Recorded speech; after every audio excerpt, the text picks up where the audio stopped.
The following Dharma talk was given by Ron Hogan Green.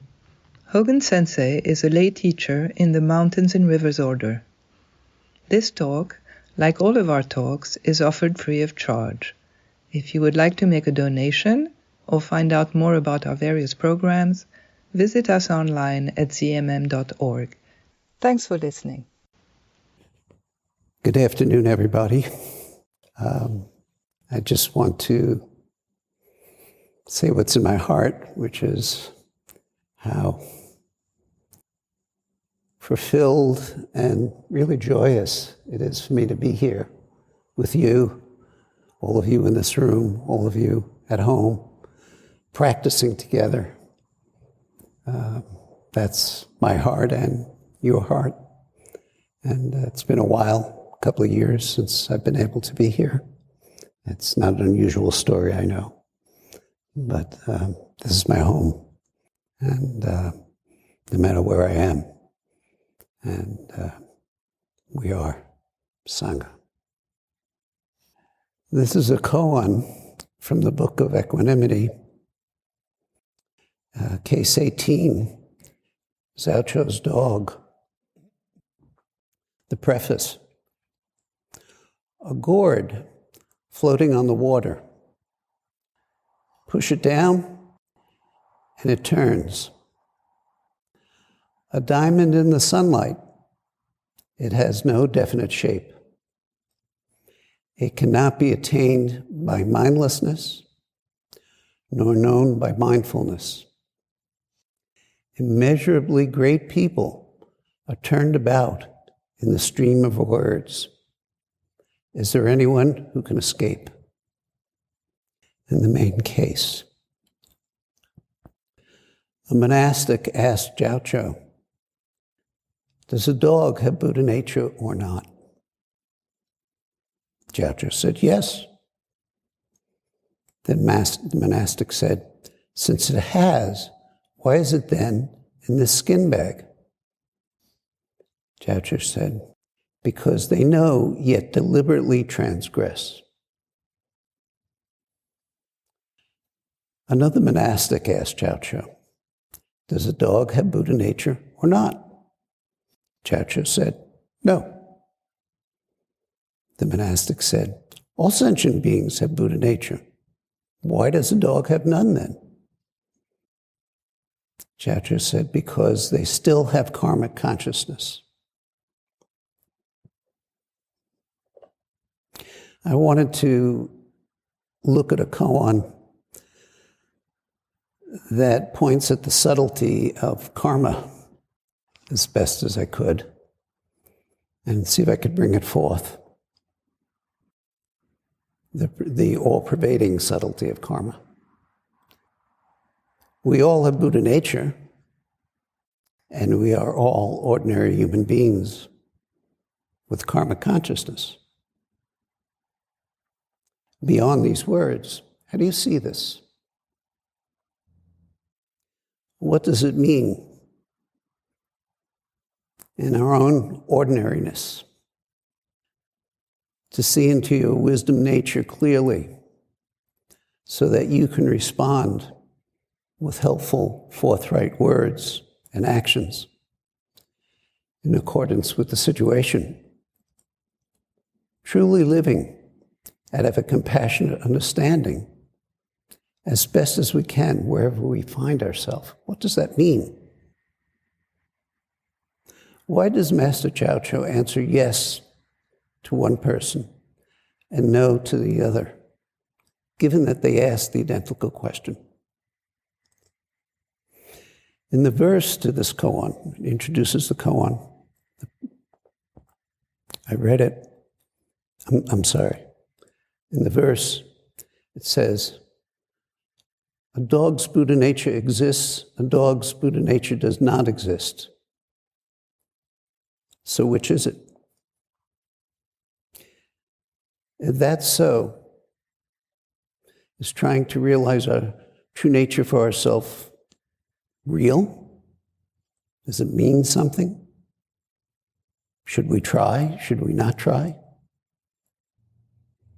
Is there a problem trying to awaken? Is there anything to awaken to? Or nothing to awaken to? In the preface, it says, immeasurably great people are turned around in the stream of words. Koans make complete sense to an awakened mind or an awakened understanding, let's say. But they're a difficult puzzle when we get caught up and turned about in the stream of words and thoughts. But unerringly, they point to the whole of the non-dual Dharma. The first part of this koan is often used as a first barrier for a student to see through. You've all heard of that. To see through it, you must see directly, without a thought, eye to eye with Chow Chow. To see Mu has nothing to grasp onto, no handle, no concept, no emptiness, no fullness. Mu. The actual translation of Mu is no, but of course that doesn't help. That's not useful in investigating what Mu is, who you are. So are you seeing something, or is there nothing to see? To see Mu, you have to let go of all your conceptions and ideas. You have to be so intimate with Mu, you are Mu. At such a time, where do you find yourself? Where is yourself? In the koan, a monastic asked Chow Chow, does a dog have Buddha nature or not? The monastic asks a yes or no question. The footnote for that question says, the monastic blocks the alley chasing a clod of earth. He blocks the alley chasing a clod of earth. What's the problem? Chow Chow says, yes, he does have Buddha nature. And the footnote says, yet it's never been added. Of course the dog has Buddha nature. We all know this. But it's a dog. Historically, in Chinese culture, the dog is a terribly filthy and despised creature. I don't think in our culture and in these times we can really understand clearly how despised it was. Although in our time, in our culture, we have human beings despising other human beings in that way. Isn't that interesting? Given this, the monastic asks, given yes, since it has, why is it then in the skin bag? Another translation says, why did it crawl into the skin bag? Since it has Buddha nature, what's it doing in there? And the footnote says, checking once, the monastic beckons, coming out with what pertains to themselves.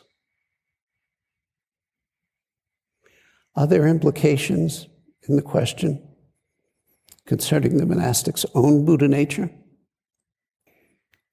I was thinking about questions that we ask, spiritual questions that we ask, but not just, but let's limit it to that. It offers so much. I think behind most, perhaps all of the questions we ask of ourselves, of a teacher, there is all of our karma wrapped up in it, all of our ways of understanding ourselves and others and our life. And it's framed in that question, that little silly question, which of course is not so silly, that we've chosen to frame our life in. The karma of our life is there. Who we are is in that question. And this is not a bad thing. It's a really important thing.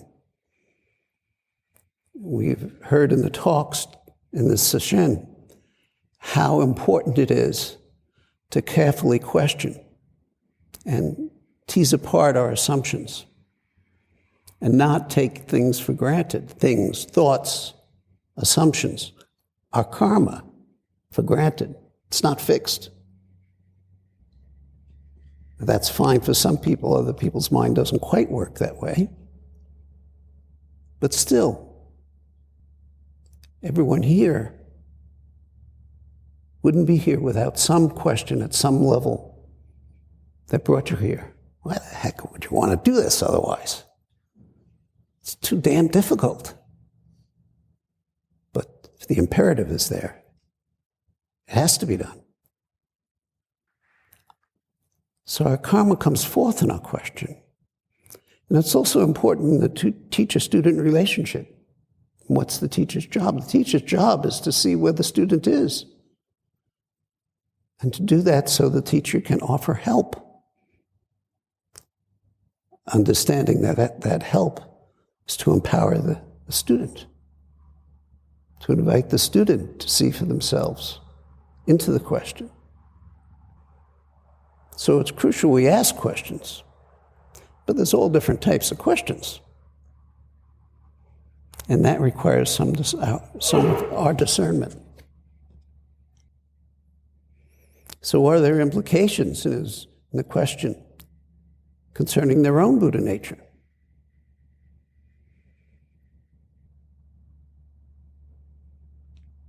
Does the student worry that they don't have Buddha nature? Well, they can't realize it. The monastic is coming from a yes or no place, the relative world of having or not having. Asking if the dog does have Buddha nature, why is it in this terrible body? Given Buddha nature, why does it have this terrible existence? And there's a line that you may be familiar with in Yakujo and the Fox. I won't go into the whole story, but a teacher suffers 500 rebirths as a fox because of a similar but different type question. And there's a comment, and I forget if it's in the commentary, know that the teacher is 500 years of a fox, 500 lifetimes as a fox. Enjoyed the lifetimes fully. Does Yaocho's yes come from this place, another place? Yaocho says, because the dog knows, yet deliberately transgresses. And the footnote, just to nail us all, says, don't assume he's not talking about you. How interesting an answer, because the dog knows, yet deliberately transgresses. I've told this story before. I'm going to tell it in a slightly different form, following Kaijins, monastic Kaijins. Some of you know. Her advice was tell the story as it should be told. And I've followed her advice. In a number of situations in my life, I've been with a group of born-again Christians. And someplace, if it's a period of time, in this case it was on a medical mission, the only Buddhist and 30 born-again Christians, I would be approached and by well-meaning people saying, you're going to go to hell because you haven't accepted Jesus Christ into your heart. And in a couple of different instances, I would say, that's okay. That's where I want to go. That's where I can be of the most use. Now, looking back, I am not proud of that answer. For two reasons. It's very arrogant. And second, I don't know if that's true. We never know until we're in the midst of terrible suffering how we'll be. We don't know.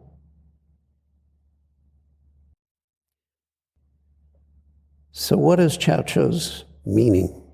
Because the dog knows yet deliberately transgresses. Where's the sticking point for this monastic? All beings have Buddha nature, says the Nirvana Sutra. That's a given. Everybody in this room knows that. Chow Chow said, because they know yet to deliberately transgress. Another monastic, or perhaps the same one, later asked Chow Chow, does a dog have Buddha nature or not? Chow Chow now says, no. The footnote says, yet it's never been removed.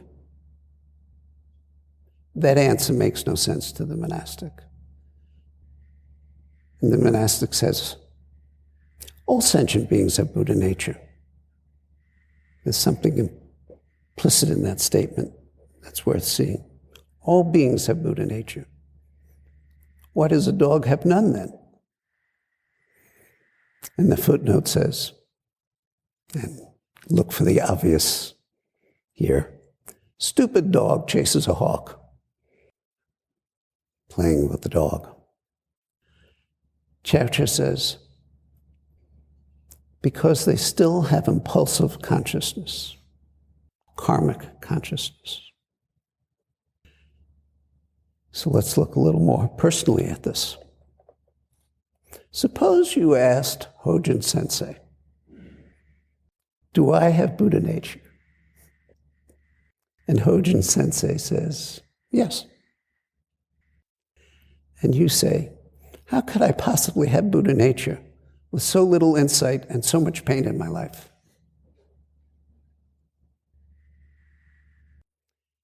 And Hojin says, because just as you are, you deliberately transgress. Just as you are, you deliberately transgress. Are we okay? Here you are alive. Can you see that your Buddha nature fills your entire being and more, so much more? What will you do with your magnificent, boundless life? To paraphrase Mary Oliver. Are you doing your very best in your bag of skin to practice the bodhisattva path of not doing evil, of practicing good for others? But that's a real question for you, to me. Are you doing your very best? Is that conscious for you? Is that in your awareness? I mean, we say all the words, we chant all the chants. We may even think it, we may understand it, but are we doing our best? And what does it mean to do your best?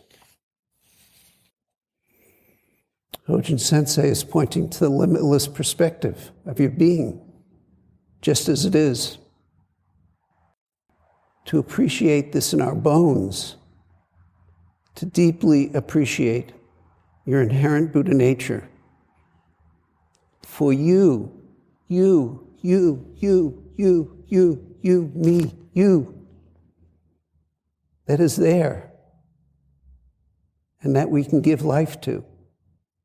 It's very, very personal. And it's just in this body and mind, just as we are. In this skin bag of a dog, human equivalent. Can we see deeper within our life, beyond our relative conceptual perspective of our faults and limitations and confusions? We all have them. Is it that, do you stop there with the conclusion of how I am and what I can't do? Dogen says, Without the discriminating mind, we cannot awaken to Bodhi mind. That discriminating mind is the very vehicle that allows us to raise the Bodhi mind, to want to, and to actually accomplish realization, which is not a thing, the whole point of this koan.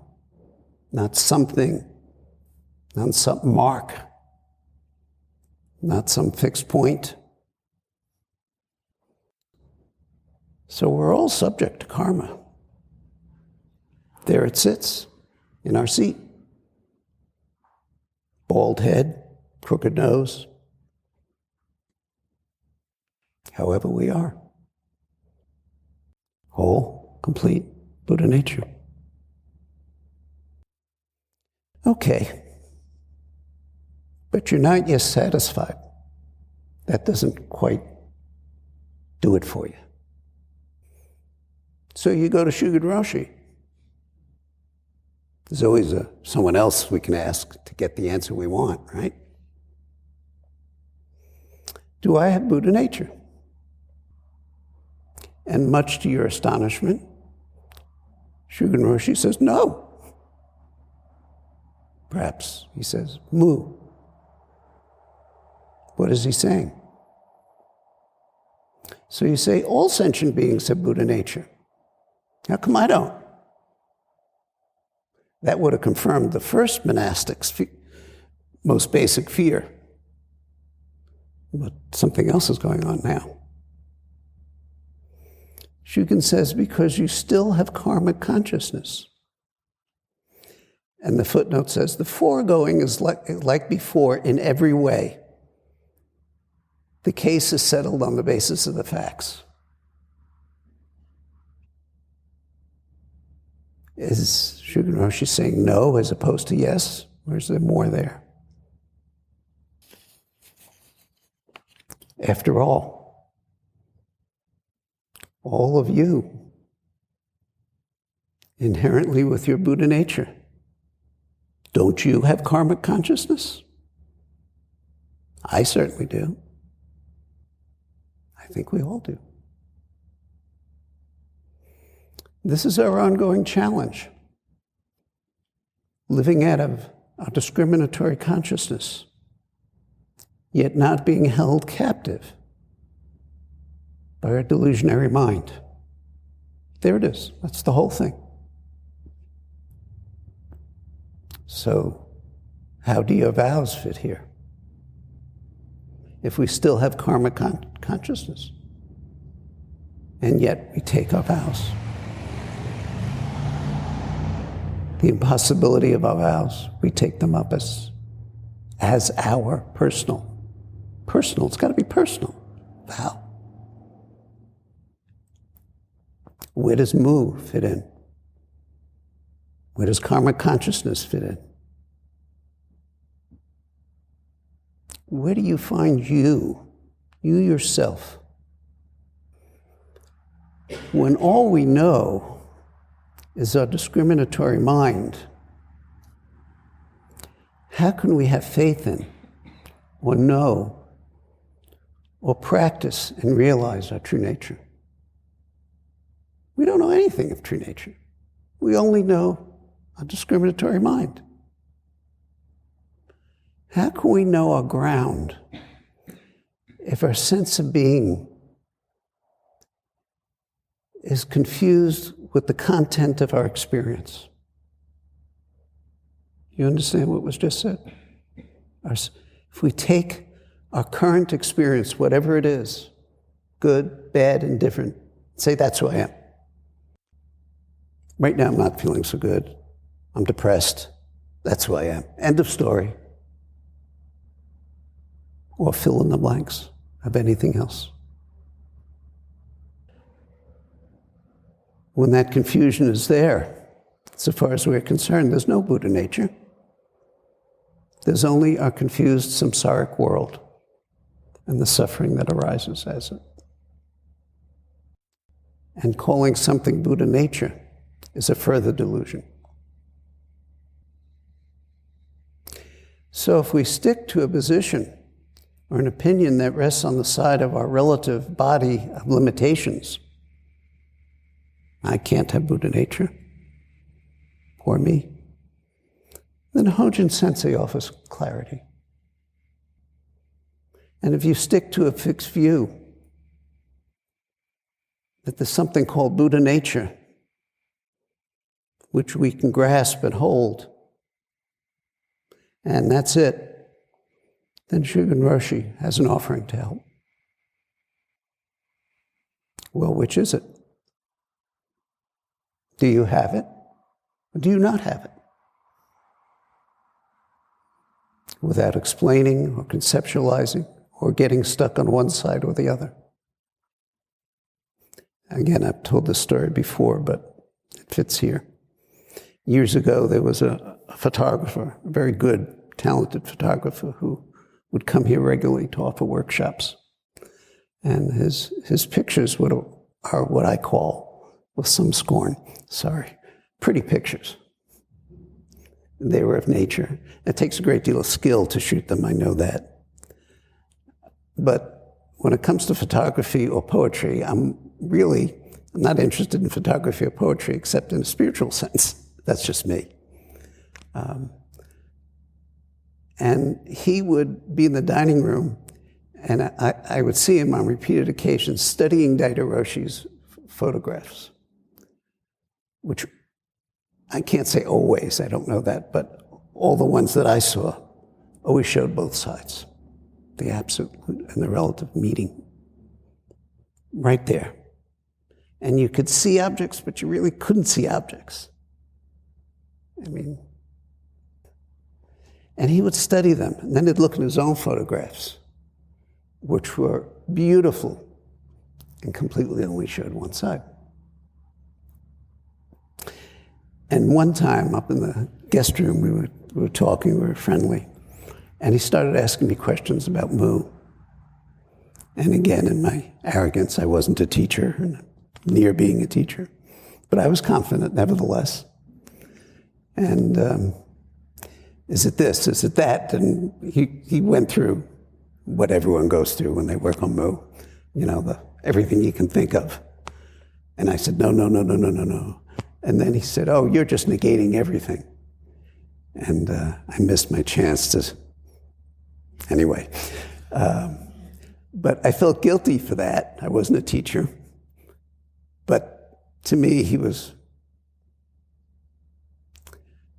I was going to say a nasty thing, but I won't, that I wanted to respond to him and take something away. So I told Daido what happened. And he said, I hope you told him that there's no such thing as Buddha nature. There's no such thing as Mu. Which I'm sure would have confused him even more. In the preface to this koan, it says, a gorg floating on the water. Push it down, and it turns. A diamond in the sunlight, it has no definite shape.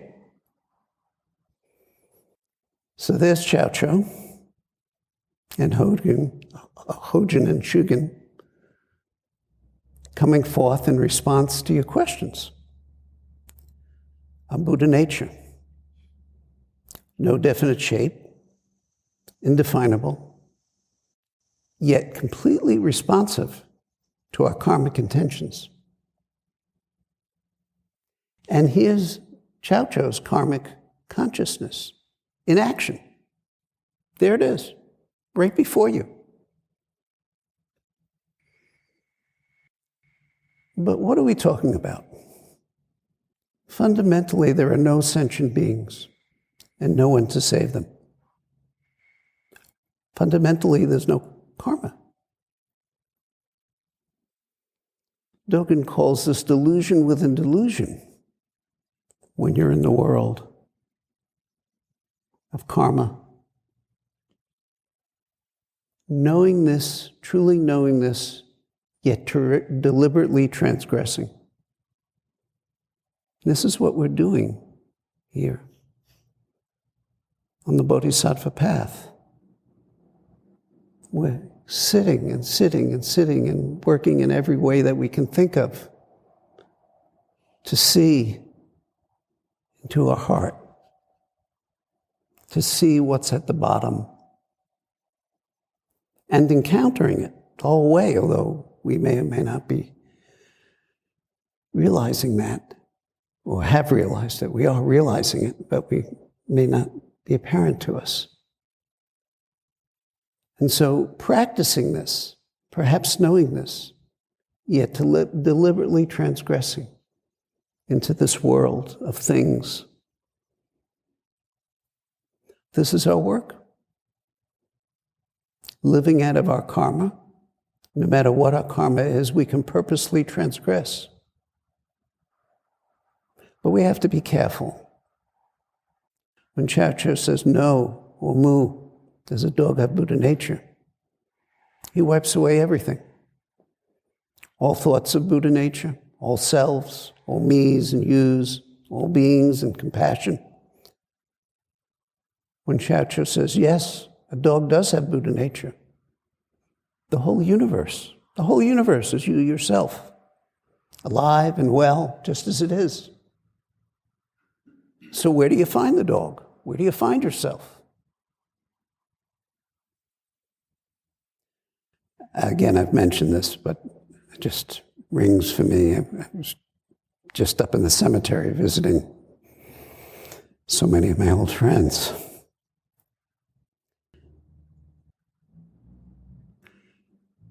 And I was thinking of Nenshin. Many of you knew him. He was a quadriplegic. Interesting, fascinating person. Played professional baseball. Was a Vietnam vet. Involved in what is difficult to talk about. So, professional athlete. He was skiing. He fell. He had a high neck fracture and became a quadriplegic, and then turned to Zen. Did many sesshin here, work with Daido Roshi. Now you understand quadriplegic, bowel care, and all that that implies in the midst of sesshin. And he was one of the folks who was in constant pain. So that was his karma. He had been an alcoholic. He had other events in his younger days which were not so nice. And he once said to me, I wouldn't wish this on anybody. He was always in pain, severe pain. And there was no treatment for it. But in other ways, it's the best thing that ever happened to me. Karma. What is it? What do we do with it? Is it a defeat? Is it an opportunity? How do we understand it? So if you say, yes, a dog has Buddha nature, Chao says no. If you say no, a dog does not have Buddha nature, Chao says yes. If you say nothing at all of your practice and vows are dead in the water. So what do you say? Do you have Buddha nature or not? Chao is utterly free in responding yes or no. I think that's a bit unusual for a teacher to kind of commit to one side in one set of circumstance, and the other side in another. But he's utterly free to do that. And it reminds me of another story of Daido. He was giving a mando downstairs, this is before the Sangha house, and someone asked him, are you enlightened? And that's not an unusual question for a teacher to be asked. And I've heard teachers ask that, and I've heard responses from, no, I'm not. My own response when I was asked that is, I don't know anything about enlightenment. And Dido would usually give one of those or other responses. And in this particular case, he said, yes, I'm enlightened. And I almost fell off my chair. You know, I mean, understand the very nature of realization is that you, as you, are not enlightened. But you have seen through it. But you're not. Enlightenment's not a thing. And in that sense, any realized person that's what they've realized. And then I started to realize what he was doing. You know, the gourd, when pressed down, turns. The person asking the question was a very aggressive resident who was very cocky, and I could use other adjectives, and very aggressive in the way he asked it. And smooth as could be, yes, I am. And the person just shut up. Nothing to say. So again, I read, it cannot be attained by mindlessness, nor known by mindfulness. Immeasurably great people are turned about in the stream of words. Is there anyone, you and me, who can escape? And so here we are. Can we live out of our karmic compassion? That's the relative. Does it exclude the understanding of the absolute? Can we see that when we stick in the relative, we stick in delusion? And when we stick in the absolute, or an idea of the absolute, we stick in the blindness of oneness. And to make this more real, when we stick, we're sticking in our mind, in this body and mind. We're coming forth from our karma, our personal karma. It's not something out there. It's not an idea. It's real. But what is it?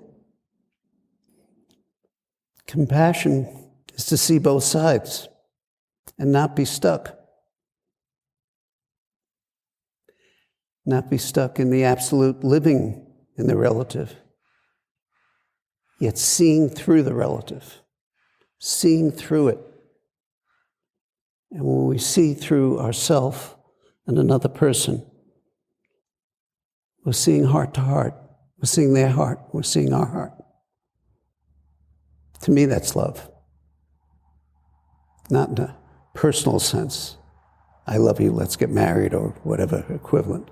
But in a much larger sense of really selfless, compassionate being. This is Chow Cho's teaching. And yes, everything is present, all things. And the compassion manifests as we live here. And no, there isn't a single thing. And in this realization our compassion is alive and well as this vast no-thing body. So this is a wonderful story. And the question for each of us is, how can we give it life? It's not a yes or no answer. It's not an answer in a sense. It's, what is it? It's life. It's practice. It's using what each of us had and has. Started to talk about Alex and how he went to Sesshin. He had a breakthrough. He was in pain. He was in a dog's body. I mean, I'm just thinking of one other thing, I'm sorry. He lived into his 70s, very unusual for a quadriplegic, because he took such good care of himself. And he offered himself. He was an AA sponsor, sponsored many, many people. and helped in many other ways. And he got very sick, and he was in the hospital. And he insisted on going home. And there's nobody home. I mean, he lives in a set-up apartment. And when I heard that, I called him that night. He was home. So here he is with his karma of being deathly ill and all that comes with his quadriplegia. They said, "Should you be home? You don't sound good." He said, "Yes, I should be home." And we said goodbye. I said, "I'll call you in the morning." In the morning, nobody answered the phone. He had died during the night. And I'm clear that he knew he went home to die. He needed to do that. And he needed to live out of that karma. I can't explain it very well, but I understand it. So we have all of this available to us. It does require some effort and sensitivity, and in a relative sense, failure, which, as Dogen says, is essential to awakening. And we can do that. We're experts at failure, aren't we? Because we sit as in.